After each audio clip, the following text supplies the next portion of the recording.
Hello दोस्तों, आपका स्वागत है अपने यूट्यूब चैनल इच्छू क्लासेज में। आज मैं फिर से बिहार डीएलएड एंट्रेंस एग्जाम के लिए हिंदी के प्रैक्टिस सेट लेकर आई हूँ। आप लोग ध्यान से देखिएगा और वीडियो अच्छा लगे तो लाइक सब्सक्राइब शेयर जरूर कीजिएगा। आज का क्वेश्चन है, पुरातन का विलोम शब्द बताना। ऑप्शन है नवीन, प्राच्य, पुराना या प्राचीन। जिनको भी आंसर पता है उनके पास 5 सेकंड का टाइम है। आप लोग जल्दी से आंसर कमेंट करके बताइए। इसमें सारा क्वेश्चन उसी टाइप के जो टाइप के अभी एग्जाम में पूछे जा रहे हैं, एग्जाम में जिससे भी क्वेश्चन आ रहे हैं वो सारा क्वेश्चन इसमें है, इसलिए आप लोग सारे क्वेश्चन को ध्यान से देखिएगा। तो इसका राइट आंसर होगा नवीन। पुरातन का विलोम शब्द क्या होगा? नवीन। ऑप्शन नंबर ए राइट है। नेक्स्ट क्वेश्चन है, कार प्रत्येक किस शब्द में नहीं लगा है? ऑप्शन है चित्रकार, पत्रकार, कलाकार या प्रकार। यहाँ प्रत्यय देखना है, प्रत्यय सारे में देखना है, जिसमें कार नहीं लगा है वो बताना है। तो इसका राइट आंसर हो जाएगा प्रकार। प्रकार में प्रत्यय कार नहीं है, इसलिए इसका right answer option number D. Next question है, गंगा में घर है, इस वाक्य में शब्द शक्ति है। व्यंजना, लक्षणा, अमीदा या तीनों में से कोई नहीं। गंगा में घर है, इसका राइट आंसर होगा व्यंजना। ऑप्शन नंबर ए, व्यंजना शब्द शक्ति है। तो नेक्स्ट क्वेश्चन देखेंगे, मैत्री की राह बताने को, सबको सुमार्ग पर लाने को, दुर्योधन को समझाने को, भीषण विध्वंस बचाने को, भगवान हस्तिनापुर आए, पांडव का संदेश लाए, दो न्याय अगर तो आधा दो, पर इसमें भी यदि बाधा हो तो दे दो, केवल 5 ग्राम, रखो अपनी धरती तमाम, हम वही खुशी से खाएंगे, परिजन पर असी न उठाएंगे। दुर्योधन वह भी दे न सका, आशीष समाज का ले न सका, उल्टे हरि को बांधने चला, जो था असाध्य साधने चला, जब नाश मनुष्य पर छाता है, पहले विवेक मर जाता है। तो ये गद्यांश था और इसमें पूछ रहा है श्री कृष्ण क्यों आए थे? तो ऑप्शन है धृतराष्ट्र को समझाने, दुर्योधन से मिलने, दुर्योधन को समझाने, युद्ध को रोकने, हस्तिनापुर देखने। तो इस गद्यांश से हम क्या देखे हैं, श्री कृष्ण क्यों आए थे? तो इसका राइट आंसर होगा दुर्योधन को समझाने और युद्ध को रोकने के लिए श्री कृष्ण आए थे। तो ऑप्शन नंबर सी इसका राइट है। नेक्स्ट क्वेश्चन है, ले चला साथ में तुझे कनक, जो भिक्षुक लेकर स्वर्ण, इस पंक्ति में कौन सा अलंकार है? ऑप्शन है श्लेष, यमक, उत्प्रेक्षा या रूपक। इस क्वेश्चन का आप लोग जरूर कमेंट कीजिएगा आंसर, क्योंकि अलंकार से 2-3 क्वेश्चन अवश्य ही पूछे जाएंगे, क्योंकि अभी किसी एग्जाम में 10-10 क्वेश्चन अलंकार से आए हैं। तो आप लोग अलंकार को अच्छे से देखिएगा।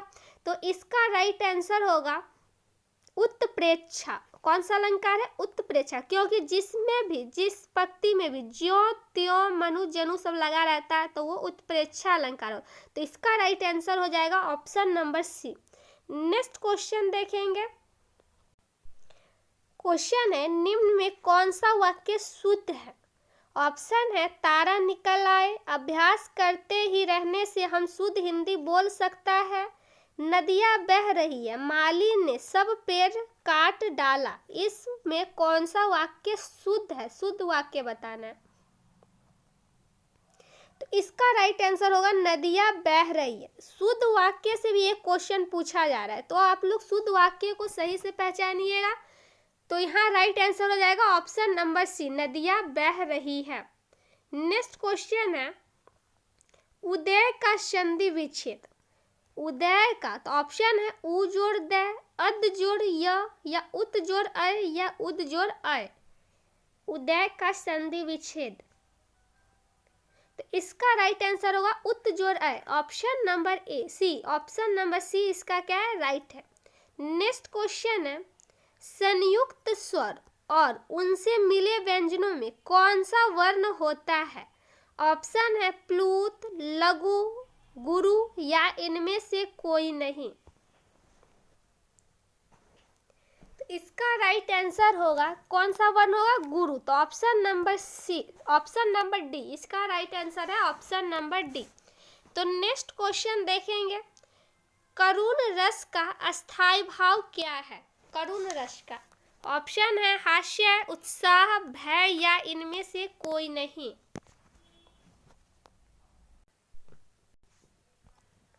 इसका राइट आंसर होगा इनमें से कोई नहीं। करुण रस का अस्थाई भाव पूछ रहा है, तो यहाँ करुण रस का अस्थाई भाव क्या होगा? शोक। शोक होगा करुण रस का अस्थाई भाव। तो ऑप्शन में शोक नहीं दिया हुआ है, तो यहाँ राइट आंसर हो जाएगा डी, इनमें से कोई नहीं। नेक्स्ट क्वेश्चन है, निम्न में रूपक का उदाहरण है। ऑप्शन है आए महंत वसंत, मन का फेर, मन का फेर, चरण कमल बंदो हरियाई या उपयुक्त सभी। यहाँ रूपक का उदाहरण बताना है,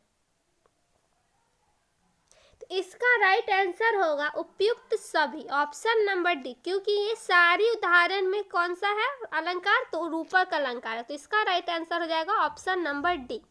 नेक्स्ट क्वेश्चन है, सो हो सुमरी नाम सुधारस, पेखत परुसी धरो में कौन सा अलंकार है?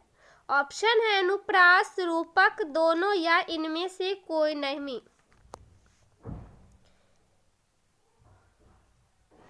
इसका राइट आंसर होगा दोनों, अनुप्रास और रूपक ये दोनों अलंकार है। सो हो सुमिरत नाम सुधारस, पेखत परुसी धरो, तो यहाँ कौन सा अलंकार हो जाएगा? दोनों, option number C. Next question है, तंत्री नाद कवित्व रस, सरस राग रति रंग, अनुबुरे बुरे तीरे, जे बुरे सब अंग। इस पंक्ति में कौन सा अलंकार है? ऑप्शन है श्लेष, विरोधाभास, रूपक या विभावना। इसका राइट आंसर होगा विरोधाभास। कौन सा अलंकार है? विरोधाभास, option number D. Next question है, उसने भोजन कर लिया, इस वाक्य में कर्म वाच्य में बदलिए। कर्म वाच्य में बदलना है। उसने भोजन किया, उसके द्वारा भोजन नहीं किया गया, उसके द्वारा भोजन कर लिया गया या उपयुक्त में से कोई नहीं। उसने भोजन कर लिया, तो इसका राइट आंसर होगा उसके द्वारा भोजन कर लिया गया, ऑप्शन नंबर सी। ये क्या है? कर्मवाच्य है। नेक्स्ट क्वेश्चन है, आगे हाथ न पीछे पगहा, इस लोकोक्ति का क्या अर्थ होगा? बहुत व्यस्त रहना, किसी तरह की जिम्मेवारी का न होना, या साधु बनना या पूजा पाठ करना। आगे नाथ न पीछे पगहा, इसका अर्थ होगा किसी तरह की जिम्मेवारी का न होना, option number B. Next question है,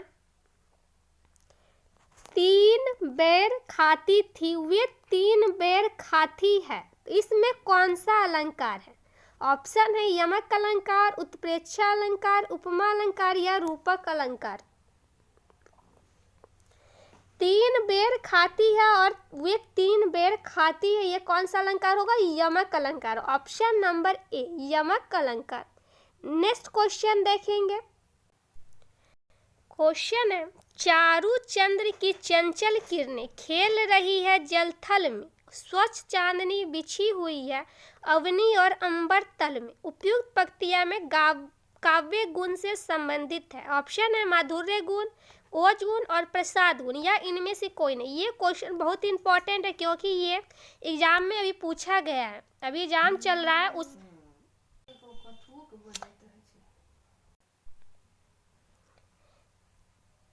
इसका राइट आंसर हो जाएगा प्रसाद गुण, क्योंकि ये क्वेश्चन बहुत इंपॉर्टेंट है और आप लोग के एग्जाम में अभी पूछे जा रहे हैं, तो इस क्वेश्चन को आप लोग ध्यान रखिएगा, ऑप्शन नंबर डी इसका राइट होगा। नेक्स्ट क्वेश्चन देखेंगे, इनमें से कौन सा वाक्य अशुद्ध है? वो तो कल आएगा, वह मुझे पैसा नहीं देगा, कल तुम्हारे पापा जी मिले थे, मुझे अमृतसर जाना है, इसमें अशुद्ध वाक्य बताना। तो इसका राइट आंसर होगा वो तो कल आएगा, ये क्या है? अशुद्ध वाक्य, ऑप्शन नंबर ए राइट है। नेक्स्ट क्वेश्चन देखेंगे, पो फटना मुहावरे का अर्थ है शाम होना, दोपहर होना, प्रातः काल होना या रात होना। अभी तक जो वीडियो को लाइक नहीं किए जल्दी से वीडियो को लाइक कर दीजिए। इसका राइट आंसर होगा प्रातः काल होना, ऑप्शन नंबर सी इसका राइट है। नेक्स्ट क्वेश्चन देखेंगे, निम्नलिखित में से कौन सा युग्म सही है उपसर्ग एवं शब्द के आधार पर? ऑप्शन है अपमान, आगमन, आधार, अन या अनुवाद। यहाँ उपसर्ग देखना है, यहाँ शब्द का उपसर्ग देखना है और उसके आधार पर सही युग्म बताना है। तो इसका राइट आंसर होगा ऑप्शन नंबर ए, क्योंकि अपमान में उपसर्ग क्या है? अप है, तो यहाँ क्या हो जाएगा? ऑप्शन नंबर ए राइट हो जाएगा। नेक्स्ट क्वेश्चन है, कोटि मनोज लजावन हारे, सुमुखी कहू को अहिं तुम्हारे, सुनी समनेह मैं मंजुल बानी, सकुची सिया मह मुस्कान। प्रस्तुत कविता में सीता संकोच के साथ मुस्कुरा दी, अर्थात बता दी ये मेरे पति है। इनमें किस प्रकार का अर्थ प्राप्ति होता है? ऑप्शन है व्यंग्यार्थ, लक्ष्यार्थ, मुख्यार्थ या इनमें से कोई नहीं। तो इसका राइट आंसर होगा व्यंग्यार्थ, ऑप्शन नंबर सी व्यंग्यार्थ इसका राइट आंसर होगा। नेक्स्ट क्वेश्चन देखेंगे, किसी वर्णिक छंद के प्रत्येक चरण में 2 नगन, 1 मगन, 2 भगन के क्रम में कुल 15 होते हैं। इनमें कौन सा छंद कहते हैं?